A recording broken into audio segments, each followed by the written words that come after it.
Hello everybody, it's your boy Helix. Now, college isn't always about focusing on that dream career you always wanted. It's about learning about yourself and things you never thought you'd do. So today I'm going to tell you a story about how I unintentionally became a getaway driver.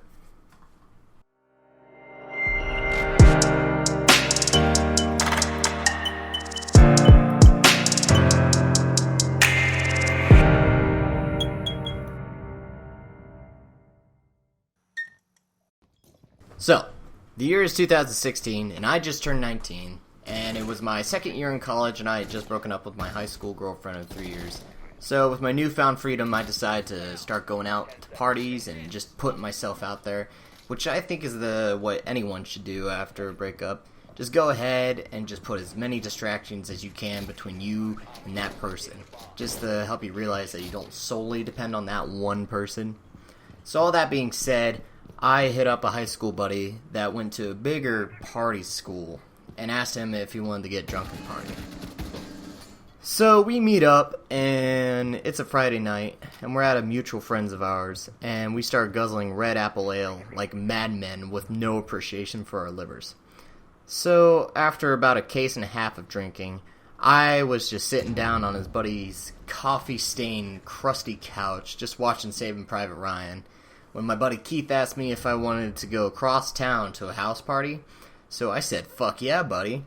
But what you don't know is that Keith has been smashing booze harder than an airplane with no fuel mid-flight into the ground. So my buzzed ass started chugging water just to try to be sober enough to drive us across town. After I sober up, Keith and I just get into my mom Pontiac vibe, my soccer mom Pontiac vibe, and we head out. When we arrive, I swear to God, I have never seen so many people from my hometown that I have never wanted to see in one place. I mean, as soon as I stepped through the door, I got hugged by a girl that I maybe had one conversation with, and she has acted as if we had a thing for each other at one point in time. But me being a nice guy, I said hello, and then told her, like, just fuck off. After I did my rounds, I saw this one kid walking around, just bug-eyed, just spaced out, talking to himself. He's like, what the fuck is going on? I am so fucked up. And then, after that, I was like, well, fuck this shit. And I just fucking had to use the bathroom. So I had to help this girl off the bathroom floor before I could even use the bathroom. So after I helped Sleeping Not-So-Beauty off the floor, I took a piss that probably lasted longer than a Catholic wedding just because of the amount of water I just drank earlier. Then, after that, the floor mop outside just kept pounding on the fucking door, needing into the bathroom. And I opened the door and she just stumbles in, so I shimmy my way around, trying not to get touched by vomit that was on her shirt, and then I head back downstairs. So now the party is starting to get a little out of hand. People are yelling, and big groups of fucking degenerates just went out to the front porch and just started shouting at the neighbors. And the music was so loud, I couldn't figure out if I was listening to Juicy J or a fucking jet engine taking a shit on a microphone. Like, it was like 3 in the morning and all this was going down. So I start hunting for Keith, and I'm starting to think, like, it's likely that the cops are going to get called on us. So I'm trying to get Keith and get the fuck out of there. So when I'm looking for him, I don't know if you've ever been the only one sober at an event of a bunch of sea of drunk retards, but it just turns into, you just turn into a disappointed dad. Like, you just can't help it. And I was just like left and right telling people to get their shit together and how they look like a sad sack of shit. So it takes me like a good 20 to 25 minutes before I actually find Keith, and when we did, he just looks at me just straight faced like, I think it's time to go. I'm like, you're probably fucking right.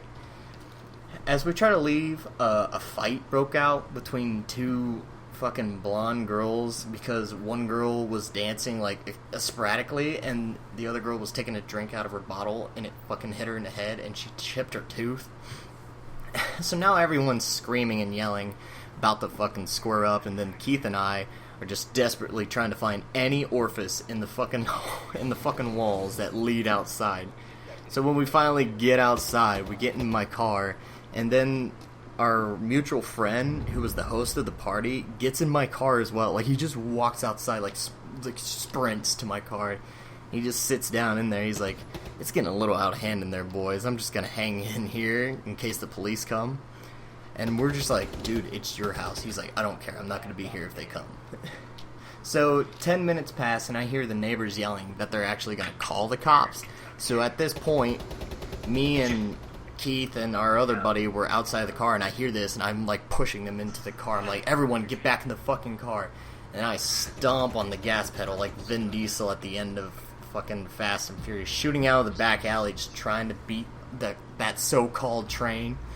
I took every back road and alley, trying to avoid every main road until I got us home.